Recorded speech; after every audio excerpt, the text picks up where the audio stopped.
Hey guys, Max here. In this little short video, we're gonna go over, and I'm gonna go over, a really thing I'm super excited about sharing, and that is 4 questions to propose to potential tenants, roommates, and romantic interests.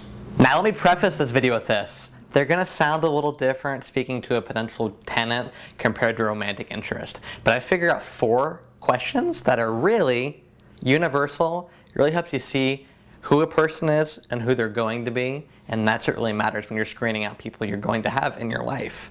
Even if it's just a tenant you only hear from once per month, or romantic interest you hear from every single day. These are universal questions you can apply to pretty much every single person you meet in your life. Let's go. Number 1 being, how is your budget? Now this is not something you ask somebody immediately, straight up, directly, but with a tenant, for instance, you can ask, talk to me a little about your work situation, what you do for a living, how much money you make. Those are all pretty standard questions. Now, in a romantic interest, this is helpful because if you're a person like me who likes budgeting and being debt-free and doing things like that, and that's just a goals. It's just a goal difference. So if someone loves eating out and buying designer bags and going into events, which are all great in due time, it's just not something I do on a weekly or monthly basis.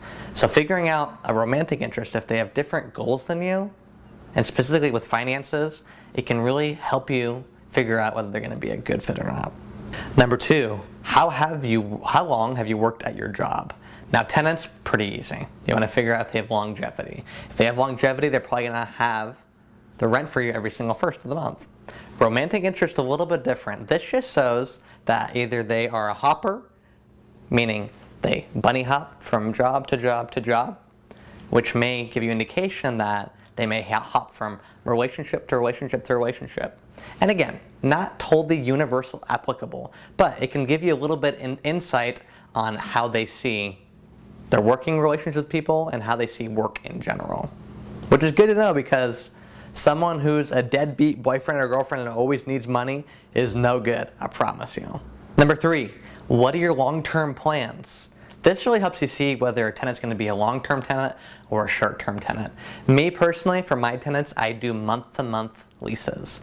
So I don't want anybody to be in my home that doesn't want to be there.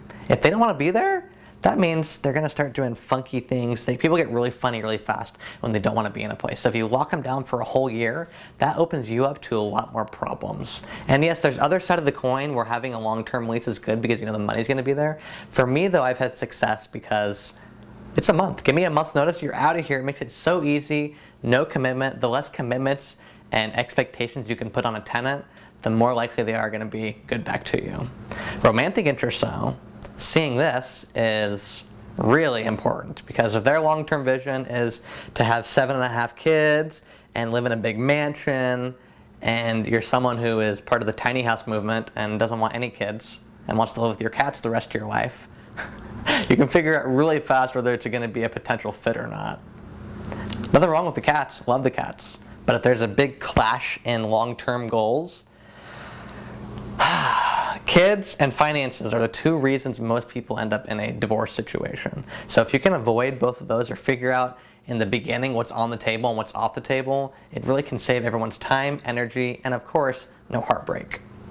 Which coming from someone who's been heartbroken, it's no fun. 4thly and lastly, do you have any family in the area? And do you speak with them or spend time with them? Now, I ask this for the tenant straight up personally. I like to be direct in my communication. You can't always do that for everybody. So talking about the family, your family, make it applicable to them. Figuring out as a tenant if they have family in the area might mean they're more invested in the area as opposed to I'm here for 2 months on a job search or whatever, new job, whatever it is.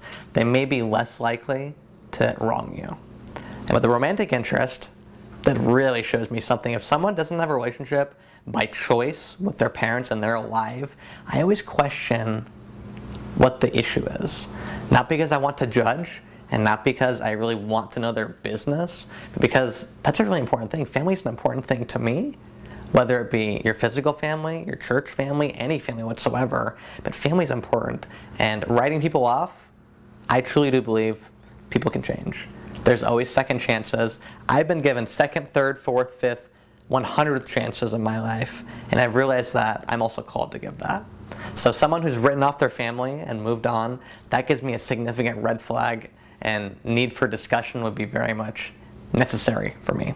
Those are my 4, but there's so many more. I have about a 35 question list I ask my potential tenants, and about a 3,500 question list I ask my potential romantic interest. I'm totally kidding. But you know, there's so many more. I only did 4 for the sake of not having a 3-hour video. But what else is there? Comment below. The lurkers who are not commenting, I see you. I see your views. No comments though.